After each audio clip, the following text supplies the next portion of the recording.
Hello, ladies and gentlemen, Jacob Licklider here, and I just finished watching this week's episode of Doctor Who, The Pyramid at the End of the World. This is the second time recording this because I didn't quite like how the first time came out.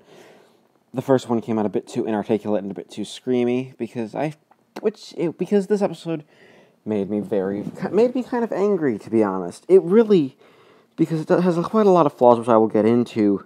I'm going to try to make this one a little more calmly, and try to be a little more calm, cool, and collected. Because the last one, I think was just a bit too screamy and a bit too, well, not very good. I was just a bit worried that it was just to be a bit too over the top and crazy. So I'm gonna try to keep this one a bit more dialed back. But if I don't think anyone really saw the last one, it was out for maybe 5 minutes before I decided to delete it. But The Pyramid at the End of the World is Peter Harness's fourth script for Doctor Who, and while it's not his weakest, Kill the Moon remains his weakest, with probably a decent message done with really, really bad execution. This one seems to have a really, really opposite problem. It's a really bad story with actually a pretty decent execution. I mean, the ideas behind it are pretty good.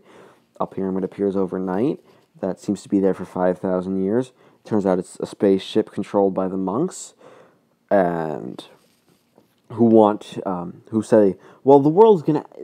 decide to give everyone a peek at the doomsday clock to see that the world's getting closer to midnight, meaning that the world's going to end. And if they just consent to be ruled by them, they will be saved. It's a very make a deal with the devil to be saved, sell your soul. And I'm fine with that. It's a fine idea for a story, and I have to say the good news is Peter Capaldi and Pearl Mackie, and even Matt Lucas, work really well off of each other. They seem to be a good sort of team as a group of characters, and I have to say I quite enjoyed them in the episode.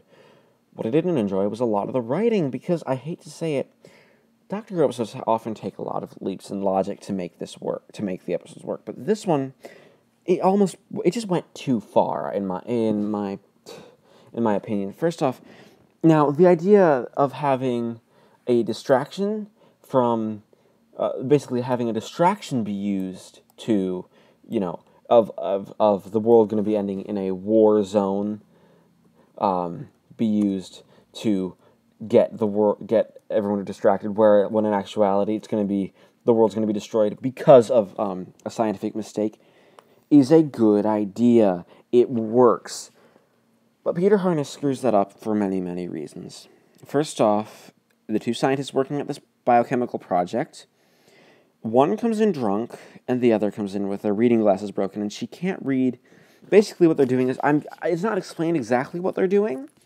I think they're trying to purify air, chemically purify air and genetically modify organisms, which I really hope that this isn't trying to be an anti-GMO thing, because, well, I won't get into that, but that just doesn't really work. But basically, it's a good idea, which, trying to save the planet and do everything, but but they both one comes in drunk, the other can't read. Here's the thing: it's said that they're on schedule, but they already know that they're working a pretty dangerous job overall. I mean, they're working with these harmful chemicals and just things that could, kill you, I have to say. So, they would call in sick. It's a safety precaution, so that already breaks the logic for me. Second, there isn't a way to turn off the ventilation system.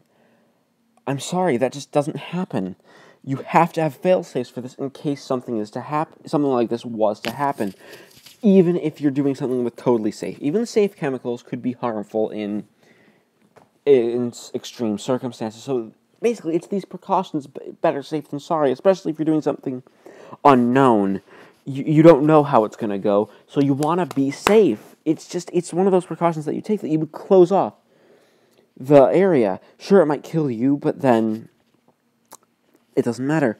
Third, there's an airlock separating, like in many labs, there's an airlock separating where the chemicals are being used and then the safe space, sort of the safe area where it's safe to be in. And of course, there's with a little room in between to, close the doors. Here's the thing. In actual labs, in the real world, as this is trying to be, there are alarms that go off if both doors are opened at the same time. Now, sure, those alarms can be disabled, but that's only if you're no one's on the job, and 2, it's just people doing, maybe a tour of the place or something like circumstances similar to that. It's just, it doesn't make sense. So that they leave the airlock open. Next, we have Bill's the one to give consent to let them in the world, which I don't understand because Bill, she doesn't have the authority. I get it. She's the doctor's companion. She's special like that. It just doesn't work. And then let's talk about the ending where Nardole nearly dies because it gets into the TARDIS. Well, here's the thing. They leave the TARDIS doors open, but there's an oxygen field around the TARDIS. That was established in the last episode, and even if, because the TARDIS is a sentient being, even if the oxygen field had to be turned on manually, the TARDIS would do it automatically, because she would know that the Doctor and its inhabitants would be in danger. So that doesn't make sense. And, okay, next, you have the Doctor stop because there's a combination lock that he can't see. He could just sonic screwdriver it. I know the sonic has been used awfully, but it's a lock that, when you get the combination right, it'll electronically disengages the lock. That's something that the sonic could do with sound to give it the right signal to make the door open. That would be a logical use of the plot device. And whatever number I'm on, the fact that the Doctor, the big dilemma at the end is the Doctor might die because he might not get out in time. I'm sorry, that's out of character. He would sacrifice himself. The Doctor probably should die here. He should die and he should regenerate into whoever the 13th Doctor is going to be. That's just who it is. I'm sorry. These are the reasons why I can't keep this episode straight in my head. It's not good. It's an insult to scientists because these doctors have to have their PhDs to work on the sort of thing that they're working on as established in this episode. And just everyone's acting so dumb. I mean, it's kind of, that's really all I can say. So I have to give the episode a 3 out of 10. Hopefully next week will be better, but I don't doubt it. I don't count on it.